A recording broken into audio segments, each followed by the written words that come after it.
हम खुद अपने लिए प्रॉब्लम्स क्रिएट करते हैं। अब देखो, नेचुरल डिजास्टर से होने वाले विनाश, बढ़ते टेम्परेचर से होने वाले हार्मफुल इफेक्ट्स, इन सब से दुनिया में कई नुकसान देखने को मिलते हैं। लेकिन क्या आपने सोचा है कि AI माने आर्टिफिशियल इंटेलिजेंस के रूप में हम दुनिया को एक और जानलेवा गिफ्ट दे रहे हैं। हाँ, AI, काफी बार आपने सुना होगा। AI के एडवांसमेंट्स को समझें तो ये पूरी दुनिया को जीवन जीने का एक नया तरीका पहुंचा रहा है, जैसे कि health care, science, automation, nuclear radiations और लगभग सभी फील्ड्स में हेल्प कर रहा है। पर किस कीमत पर? सुना है कि आर्टिफिशियल इंटेलिजेंस एक नई इलेक्ट्रिसिटी है। ऑक्सफोर्ड यूनिवर्सिटी के प्रोफेसर बॉस्ट्रम ने समझाया कि हमारे नॉलेज और उसको यूज करने में एक मिसमैच है। हम दुनिया को कुछ नया देना तो चाहते हैं, पर उसी दुनिया को साथ में एक खतरनाक वायरस भी दे देते हैं। शायद हम समझदार होने से पहले तेज चलना सीख गए और ये आगे चलकर डेंजरस हो सकता है।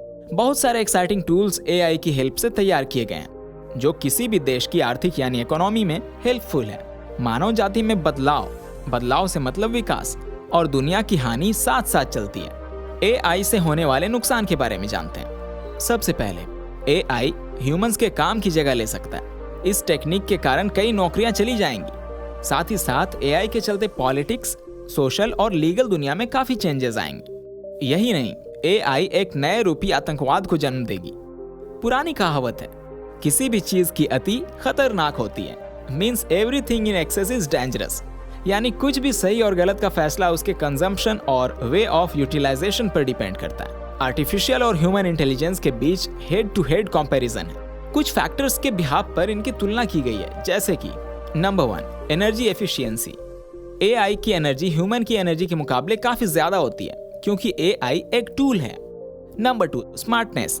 AI टूल कुछ स्पेसिफिक चीजों को करने के लिए बनाए जाते हैं, जिसमें वो एक्सपर्ट होते हैं। वहीं इंसान लाइफ टाइम अपने एक्सपीरियंसेस और स्किल्स की बुनियाद पर स्मार्ट वर्क करता है। Number 3, multitasking. AI के सिस्टम में फंक्शनैलिटीज बिल्ड करने में काफी टाइम लगता है, पर इंसान मल्टीपल रिस्पॉन्सिबिलिटीज एक साथ पूरी कर सकता है।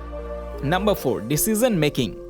इंसानों के पास एक्सपीरियंसेस के सहारे डिसीजंस लेने की एबिलिटी होती है, पर AI में सबसे स्मार्ट रोबोट को भी ट्रेन करने में एटलीस्ट 60 साल लग जाते हैं।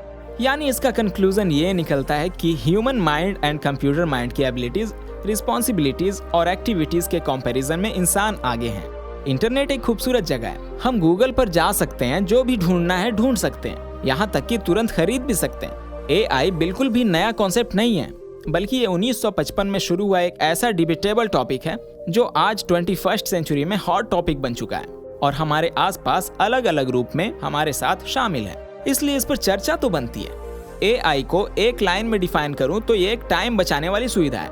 यही कारण है कि हम सब टेक्नोलॉजी से पूरी तरह से जुड़ चुके हैं, चाहे वो दूर बैठे रिश्तेदार से आसानी से बातचीत करना हो या घर में इलेक्ट्रिक चीजों को कमांड देना। और 70% लोग टेक्नोलॉजी के बिना अपनी लाइफ इमेजिन भी नहीं कर सकते। AI का सबसे दिलचस्प पार्ट है वर्चुअल रियलिटी। ये बहुत इंटरेस्टिंग टाइप की रियलिटी है।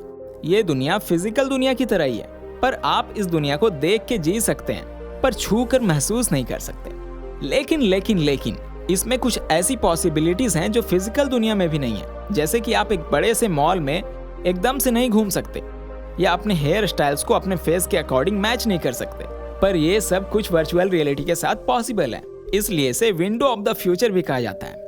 एलन मस्क ने AI को डिस्क्राइब करते हुए कहा कि ह्यूमैनिटी को डिस्ट्रॉय करने के लिए AI का होना जरूरी नहीं है, पर अगर AI का कोई गोल है और ह्यूमैनिटी के बीच में आएगी तो वो भी नष्ट हो जाएगी। मतलब ये ऐसा ही है कि अगर हम एक सड़क बना रहे हैं और एक एंट हिल रास्ते में आ जाती है, तो हम चींटियों से नफरत नहीं करते, बल्कि सड़क बनाते टाइम वो रास्ते में आई, इसलिए उसे गुड बाय बोलना पड़ता है। AI या तो ह्यूमैनिटी के लिए एक नई सीख होगी या फिर तबाही मचाएगी। प्रेडिक्शंस के अलावा किसी के पास AI के टॉपिक पर कोई रियल फैक्ट्स नहीं है। यानी AI से होने वाले एडवांटेजेस एंड डिसएडवांटेजेस बता पाना फिलहाल पॉसिबल नहीं है। क्या आप इसके मतलब समझ रहे हैं? जी हाँ, आबाद या बर्बाद जो होगा साथ मिलकर देखेंगे।